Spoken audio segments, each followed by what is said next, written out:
সময়ের মধ্যে সবচেয়ে বড় মূর্খ ছিল ডক্টর ইউনূস। এই ফাজিলটা ইসলামের বিরুদ্ধে সবগুলো রায় দিয়ে গেছে। যে কয়দিন ছিল জুলাই সনদের 12টা এটাই বাজিয়ে দিয়ে গেছে। আস্তে আস্তে প্রকাশিত হবে উনি যে কত শেয়ানা গাবুর, ইসলামের সাথে তার কোন সম্পর্ক।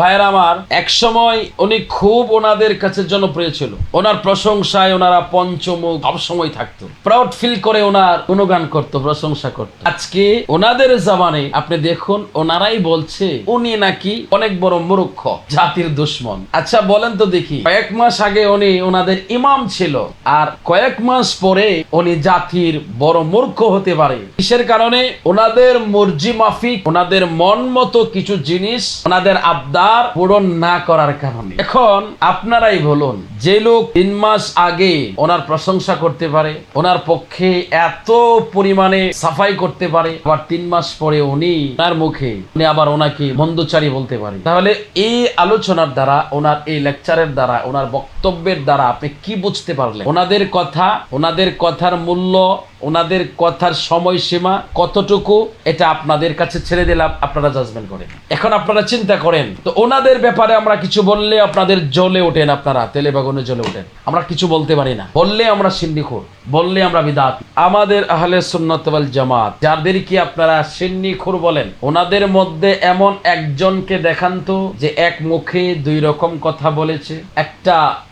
শুধু একটা প্রমাণ দেখাবেন, পারবেন না। সব জিনিস বুঝেন, অনুসরণের বেলা কেন আপনারা বুঝতে চান না? এই জিনিসটা কেন আপনাদের মাথায় ঢোকে না? কেন বোঝার চেষ্টা করেন না? কাকে অনুসরণ করছেন, কার বক্তব্য শুনছেন? আসল কথা হচ্ছে ভাই, ওনাদের কাছে মিডিয়া আছে, ওনাদের ব্যাকগ্রাউন্ডটা এমন ভাবে ওনারা সেটিং করেছে যে আমরা একটা কথা বললে আপনাদের কাছে পৌঁছাইতে মাসের পর মাস লেগে যায়। আর ওনারা এমন ভাবে সিস্টেম করে, এমন ভাবে ওনারা তৈরি করে নিয়েছে, মিডিয়াটাকে এমন ভাবে হাত করে নিয়েছে, তা বলে এটা মুহূর্তে আপনাদের কাছে পৌঁছায় যায়। প্রিয় ভাইয়ের আমার, যদিও আমার কথাগুলো আপনাদের কাছে অনেক লেটে পৌঁছেছে, এরপরেও আমি বলছি এটা একটু ভালো করে যাচাই করুন, ভালো করে জাজমেন্ট করুন, আপনারা বুঝতে পারবেন কাকে ছেড়ে আপনারা কাকে ধরছেন, কার কথাগুলো প্রায়োরিটি দিচ্ছেন, কোন দিকে যাচ্ছেন, আপনাকে কোন দিকে নিয়ে যাওয়া হচ্ছে।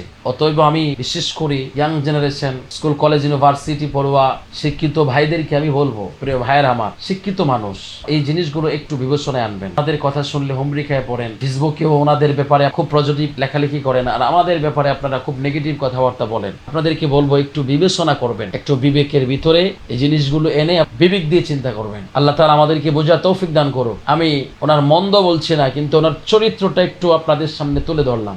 আমাদের মধ্যে এমন একটা লোক দেখান যে এরকম চরিত্রের, একই মানুষ আজকে কথা বলছে, কালকে ওই কথা বলছে, ঘুরে ফিরে দেখবেন সবকিছু ওনাদের কাছে। আহলে সুন্নাত ওয়াল জামাত অনুসারী, আহলে সুন্নাত ওয়াল জামাত কোন ব্যক্তিকে অনুসরণ করে না। আহলে সুন্নাত ওয়াল জামাত এই মাযহাব, দ্বীন, এই রাস্তা সোজা মদিনাতুল মুনাওয়ারা রাসূলের পাককে অনুসরণ করি। আমরা রাসূলের পাককে দেখি নাই, সাহাবায়ে কেরামকে দেখি নাই, তো রাসূলের পাককে দেখেছে সাহাবায়ে কেরাম, সাহাবায়ে কেরামকে দেখেছেন তাবিঈদেরকে দেখেছেন তাবে। এভাবে ধারাবাহিকতায় চলতে চলতে আজ পর্যন্ত আমাদের এই দাঁড়ায় ওনারা যেভাবে আমাদেরকে গাইড করেছে, আমাদেরকে যেভাবে সলিউশন দিয়েছে, আমাদেরকে যেভাবে রাস্তা দেখাইছে, আমরা ওই রাস্তার উপরে আছি। তার কারণে আজও পর্যন্ত আহলে সুন্নাত ওয়াল জামাত অনুসারী তারা মুনাফিকির ভিতরে নাই। মুনাফিকি কথাবার্তা বলতেও পারে না, মুনাফিকি করতেও পারে না, মুনাফিকির মধ্যে যায়ও না। সমস্ত দুর্নীতি, কুকর্ম, যত প্রকারের কাজ আছে ওনাদের কাছে পাবেন, আমাদের কাছে পাবেন না। অতএব এবার আপনার খুশি, আপনি কাকে অনুসরণ করবেন, কোন দিকে যাবেন, আপনার রাস্তা আপনার কাছে, আপনি